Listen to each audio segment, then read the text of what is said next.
Irmãos, hoje nós vamos falar sobre o poder de Deus através de pregadores fracos. Olha que interessante, né? O poder de Deus através de pregadores fracos, é isso mesmo, né?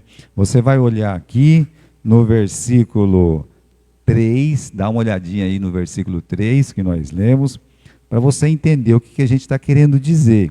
Ele diz assim: quando eu estive convosco, eu estava fraco, ou seja, e eu estive convosco em fraqueza, em temor e grande tremor. Agora você imagine o apóstolo Paulo, ele passou 18 meses lá na cidade de Corinto.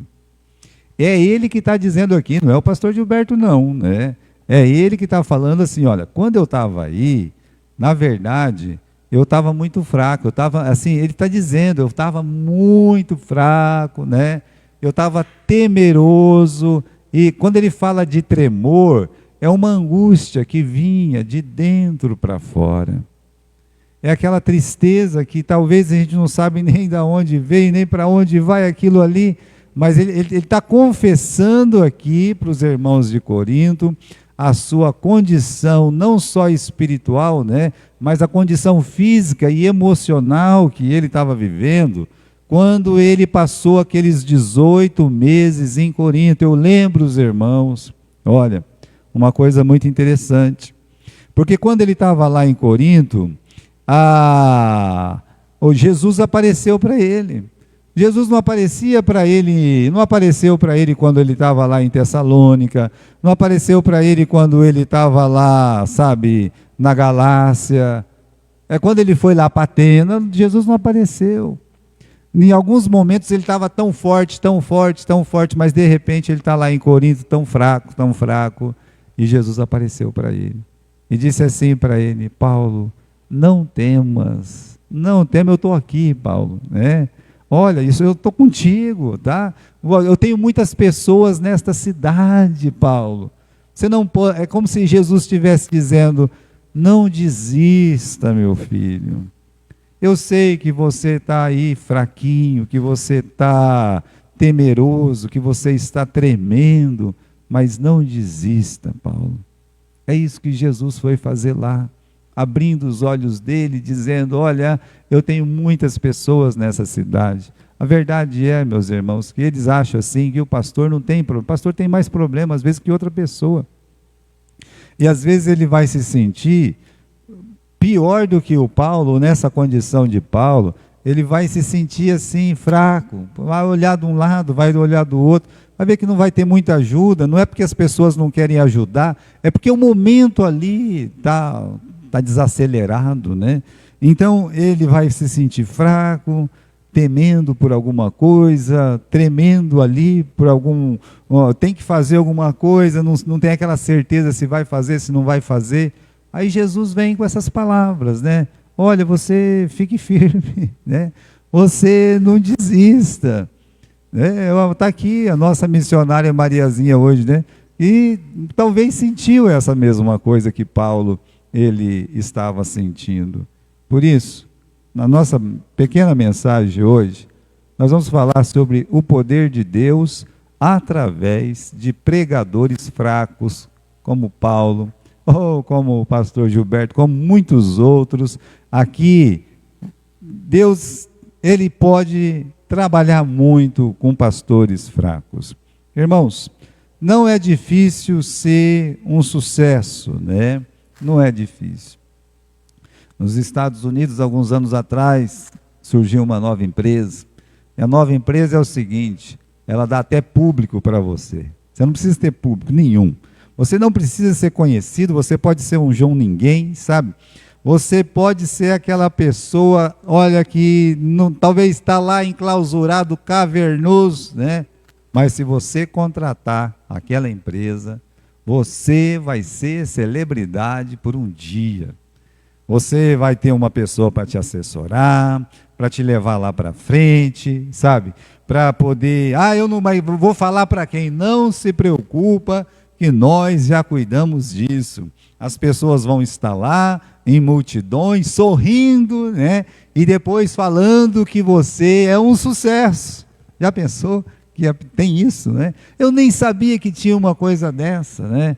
Mas se você tiver um pouco de condição, né, você pode sair lá, criar uma impressão num grande grupo de pessoas que você é um sucesso, e as pessoas que vão estar vendo na televisão, ou sabe lá onde, né?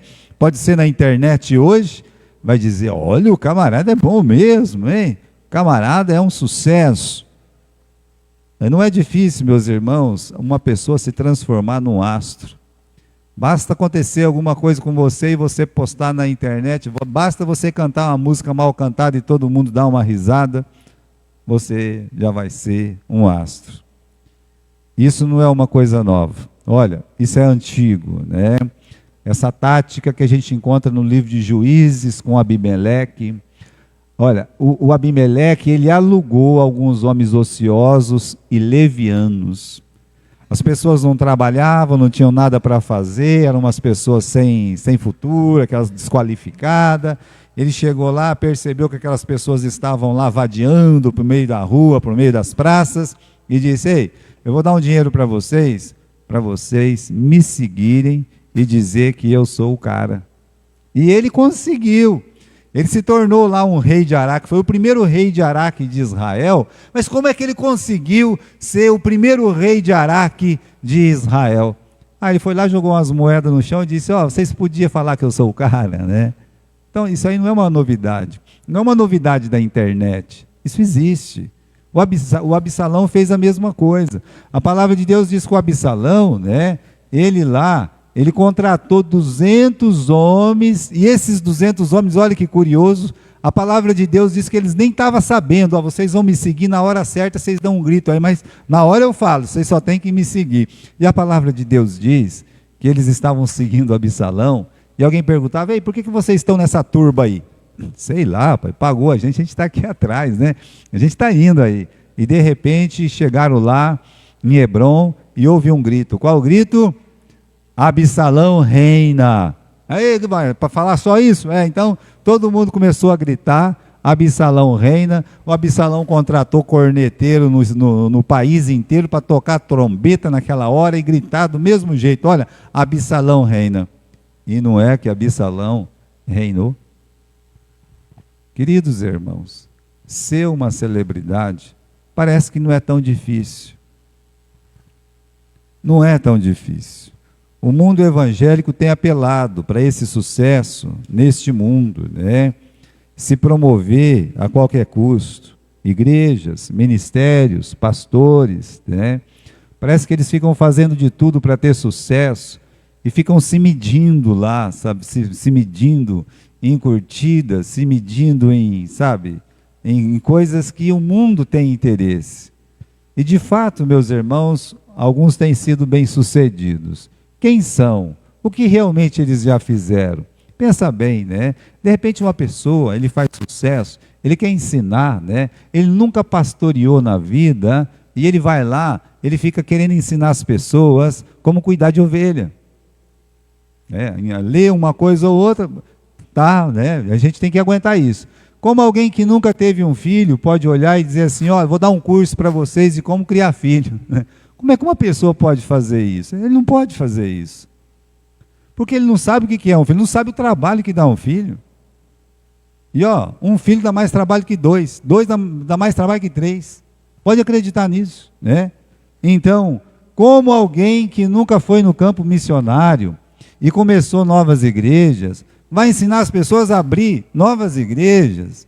Meus irmãos, o nosso mundo hoje é esse mundo, como é que é? Pirotécnico, que fala, né? A base de rojões, né? Um espetáculo. Então, tá ali, consegue, né? Aí um jovem, né? Um pastor ensinando a matéria de multiplicar a igreja, ele nunca pastoreou, ele nem era nada, né?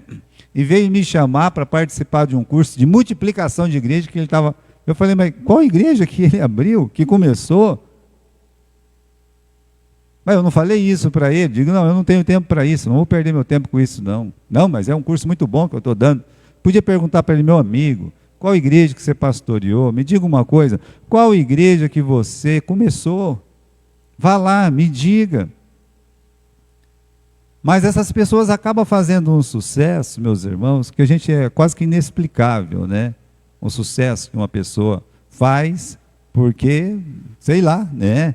É esse mundo esquisito que a gente vive, né? Porque os pastores, né, eles querem ter tanto sucesso individualmente? Por que será? Né? Será que é para glorificar a Deus? Esse era o objetivo do Batista, né? Você é o Messias. Não, que isso, eu Messias? De jeito nenhum, né? Eu Messias, né? Eu fui enviado para falar do Messias. Eu não sou a luz é outro, né? Eu não sou digno nem de desatar as correias das sandálias do Messias. Vocês estão me confundindo com o Messias, né? Eu não sou o Messias. Meus irmãos, esse ministério do Batista tinha uma seta apontada para Jesus. Eis o Cordeiro de Deus, está ali, não sou eu, é ele, né? A última coisa que o João Batista fez neste mundo foi enviar discípulos dele para Jesus. Ele não queria holofotes, ele não queria aplausos de ninguém, né? Então, meus irmãos, qual é o motivo de querer ter tanto sucesso no ministério, né? É porque pessoas que fazem sucesso, elas têm um tratamento especial neste mundo. Além disso, uma fama neste mundo atrai a prata e o ouro deste mundo. Essas coisas estão juntas quase sempre, né? E isso faz bem para o quê? Para o ego, se sentir famoso, né? A proposta de Satanás para Jesus foi essa. Pula daqui. Jesus estava lá no pináculo do templo, levou lá, pula daqui que as pessoas vão, né? Você não vai cair, você vai descer como se fosse um arcanjo aí, como se fosse uma nave espacial, e as pessoas vão te adorar, vão te exaltar. E Jesus disse: não tentarás o Senhor teu Deus. É engraçado a forma como Jesus fugia da fama. Jesus, mestre, todos estão te procurando, e o senhor sai aí para orar pelo deserto, pela montanha, todo mundo está te procurando, né? Aí ele olha e diz: eu vim para pregar, para evangelizar, não vim para ser um espetáculo. Logo no começo do livro de Marcos você encontra essas passagens, o desejo das pessoas querer exaltar ele por um milagre, alguma coisa, mas por isso ele nunca queria ser exaltado. A exaltação, meus irmãos, ela ecoa da cruz. De lá, sabe, que vem a exaltação, porque sem a cruz, como é que ele podia salvar uma alma? Portanto, ele rejeitava de qualquer forma aquela fama, sabe? Porque ele sabia que isso é uma coisa da carne, isso é uma coisa do ser humano, que outros já tinham conseguido antes e muitos outros vão conseguir depois. Então, se ele busca essa fama humana, ele se rebaixaria às imundícias deste mundo. Então, ele não aceitava.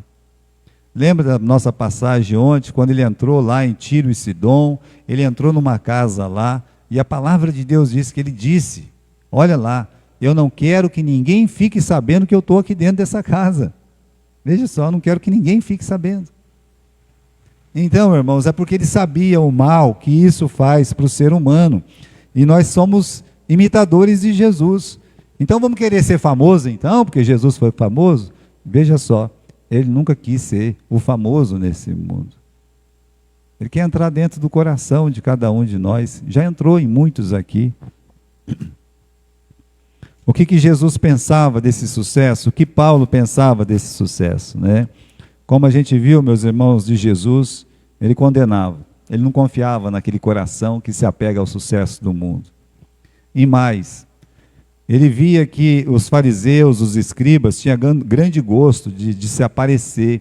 Eles iam para as praças, iam para as ruas, para as sinagogas, ali no templo, e eles queriam ser reconhecidos. Por isso que uma pessoa, quando ia para a igreja, Jesus nunca condenou nem o dízimo nem a oferta. Ele condenou o fato de uma pessoa chegar e ficar tocando corneta para que alguém ofertasse.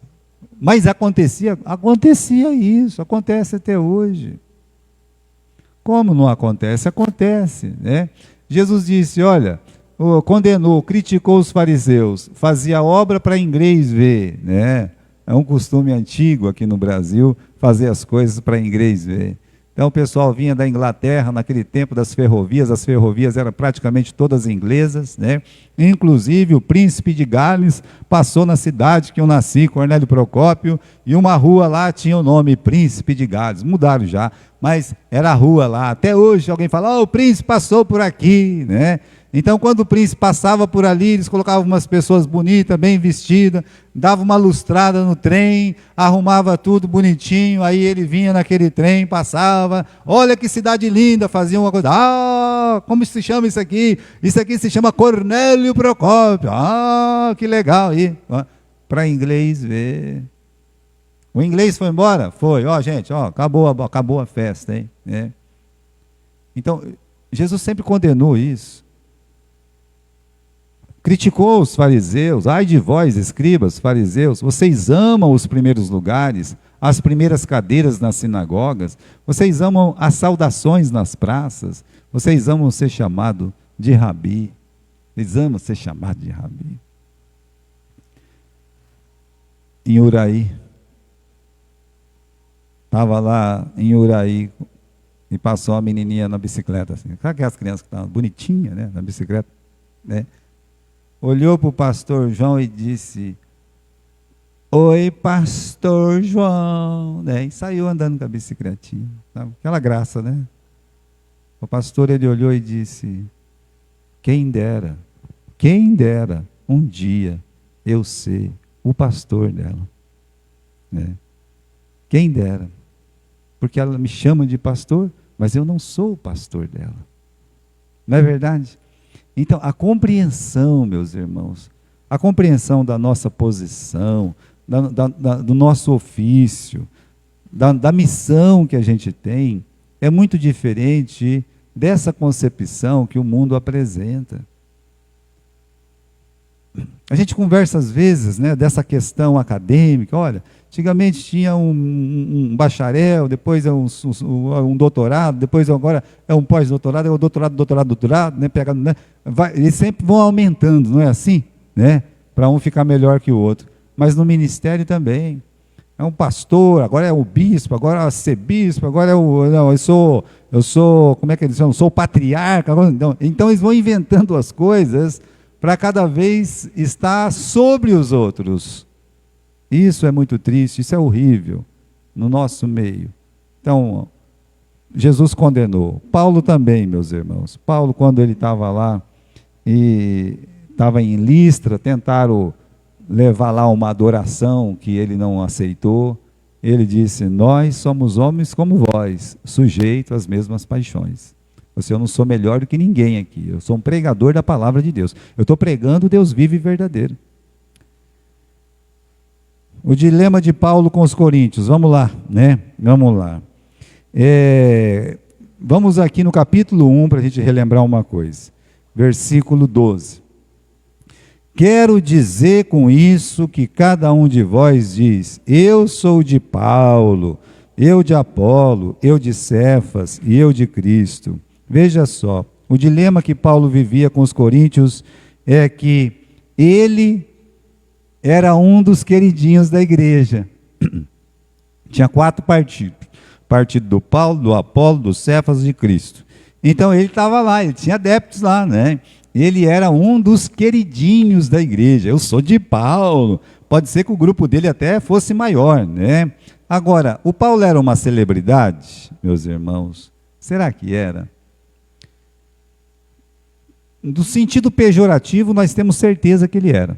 Porque quando ele foi condenado, lá está o Terto falando sobre ele. Esse homem é uma peste, né?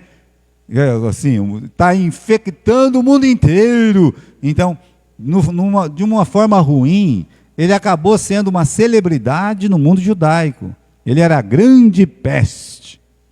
Mas aí, quando um rei, quando um governador, quando uma rainha estava ouvindo ele, essa palavra aqui do Festo, né? O do Félix, não me lembro agora, mas ele diz assim, olha, falando com o rei Agripa, acho que é o Félix, um certo homem abandonado, contra o qual os judeus tinham uma questão sobre uma sua superstição, pregava que um defunto chamado Jesus tinha ressuscitado. Eu fico assim pensando nesse detalhe aqui do começo, né?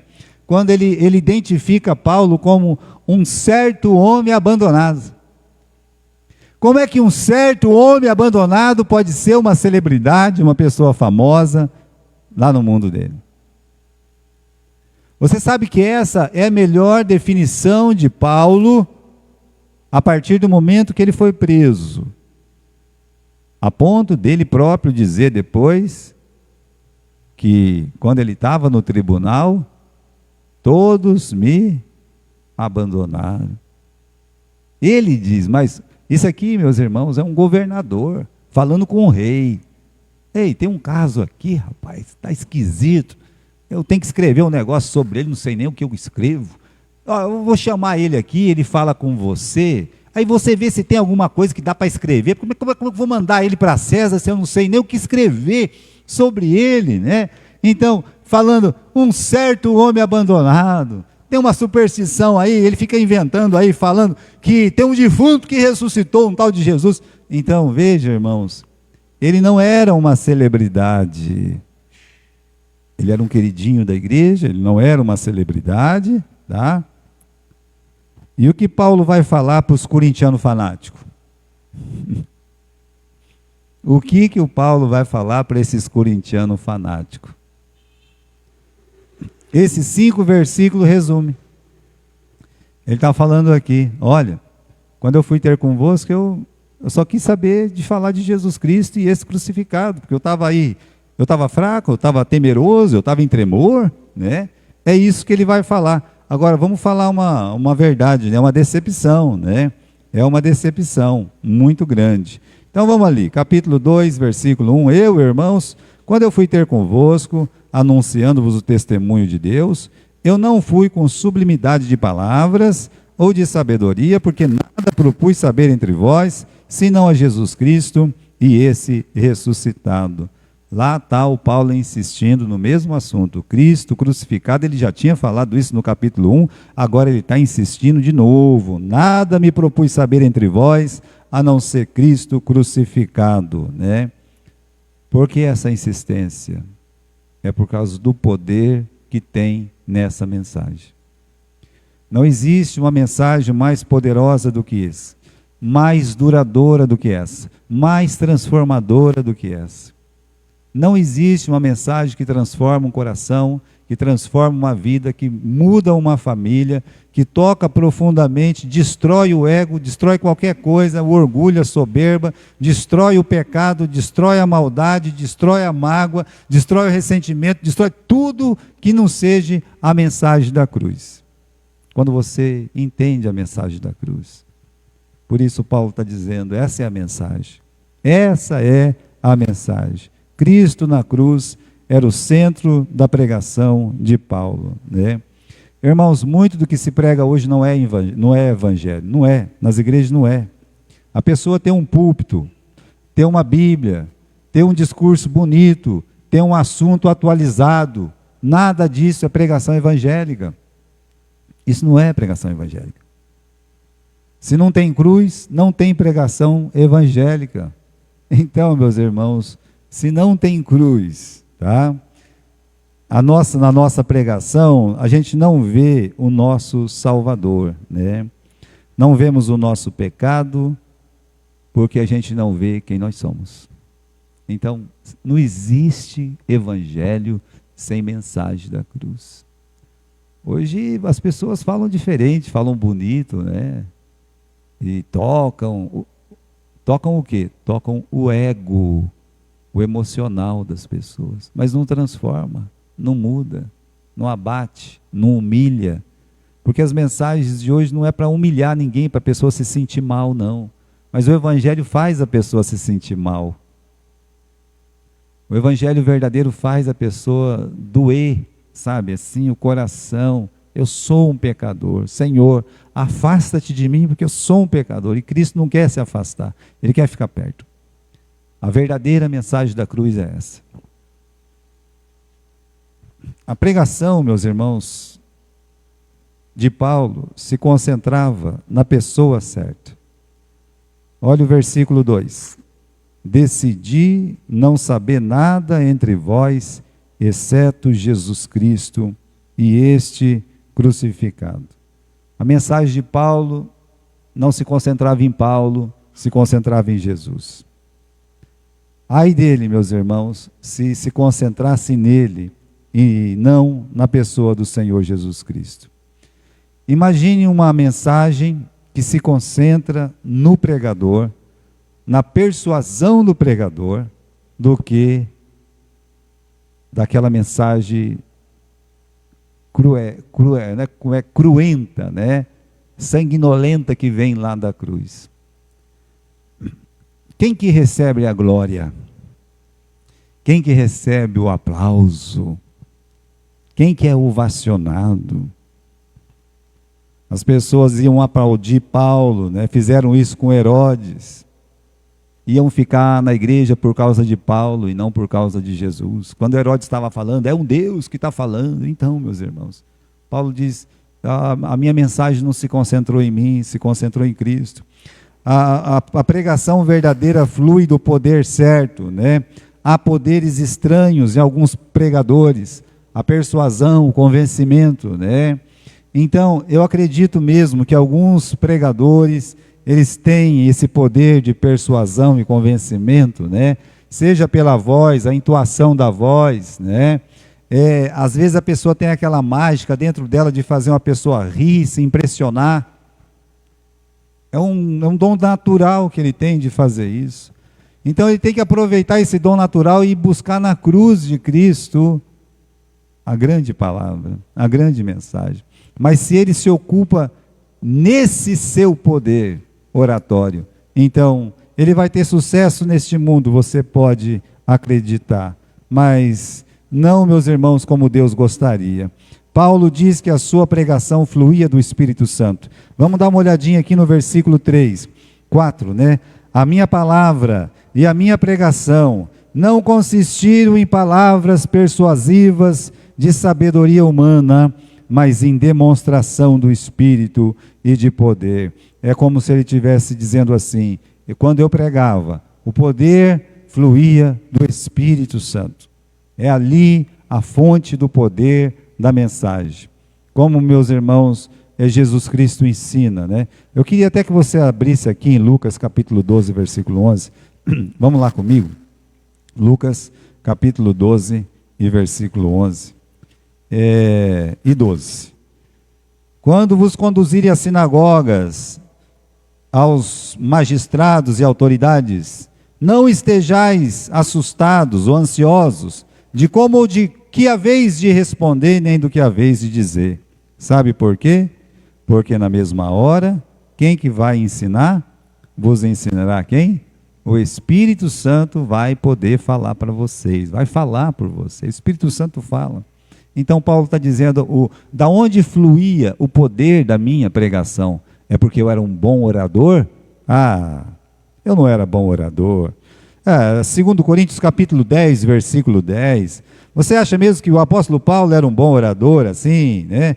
Bom, ele sabia muito de oratória, mas alguma coisa na voz dele, ou talvez na aplicação, não estava muito legal, porque aqui em 2 Coríntios capítulo 10, versículo 10, os coríntios mesmos estavam dizendo, né, aquela ala que não gostava dele, porque as suas cartas são graves, são fortes, mas a sua presença do corpo é fraca, a sua palavra é desprezível. Ele não tinha tadinho, né? Ele não tinha, sabe? Quando ele chegava lá na frente, talvez a aparência dele não agradava muito, o porte dele não agradava muito. Coitadinho, talvez os braços dele não estavam tatuados com uma cruz, escrito Jesus te amo, usando uma camiseta apertada, uma calcinha apertada lá para poder se impressionar. né? Coitado do Paulo. Chegava lá, eles olhavam e falavam: ah, não, a presença dele é muito fraca. Isso aqui que é o Paulo, né? Eu que não pago para ele vir aqui pregar na nossa igreja, né? Mas o pior não é isso. O pior é que no versículo 10 diz que a palavra dele era desprezível, no sentido que, realmente, irmãos, eles eram contra o jeito que ele pregava. Presta atenção nisso. Paulo está dizendo: quando eu pregava, o poder não vinha de mim, não vinha porque eu era um grande orador, porque eu tinha uma boa aparência. Não, o poder não vinha por isso. Vinha do Espírito Santo. Por fim, meus irmãos, a pregação cumpre um propósito certo. Olha o versículo 5 lá, vamos terminar lendo 1 Coríntios capítulo 2, versículo 5. Para que a vossa fé não se apoiasse em sabedoria dos homens, mas no poder de Deus. Tem duas perguntas aqui, né? A primeira: como o poder de Deus é revelado na pregação? Como o poder de Deus é revelado através de oradores fracos? Como esse poder é revelado? Seja na pregação, seja nos pregadores, né? Aí, alguém está pregando aqui na frente. Isso é muito comum, né? No meio neopentecostal. E a pessoa começa a clamar, começa a gritar, e começa a suar, né? Que ela vai para lá, ela vai para cá, ela começa a suar, e aí, né? E uma vez eu fui fazer uma visita, né, num culto, sei lá, não me lembro o que era um negócio, mas eu tinha prometido que ia, e fui mesmo, levei um irmão da igreja comigo. Mas em dois eles pegavam o pregador e jogavam lá para cima, ele ia para cima e voltava como se fosse, sabe? Eu tinha até medo do coitado subir e descer e quebrar as pernas. Mas ele suava, pegava um lenço assim, passava assim de cima e embaixo, assim, não sei o que lá, né? Aí as pessoas diziam: é o poder. Então, gritar, suar, bater os pés, ficar bufando, não significa que o pregador está cheio de poder. Significa o quê, pastor? Significa que quando ele chegar em casa ele tem que tomar um banho, né? Porque ele está muito suado.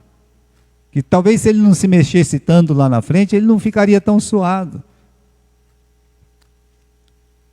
Agora, se quando uma alma sai da igreja, pensando na pregação, entra no carro, pensando na pregação, chega em casa, pensando na pregação, então tem o poder de Deus. No final da mensagem, se as pessoas, né, elas não vão dizer: que pregador! Se eles disserem: que pregador desta noite! Para quem foi a glória? Mas se eles disserem: que Salvador! Olha a diferença. Há muita diferença.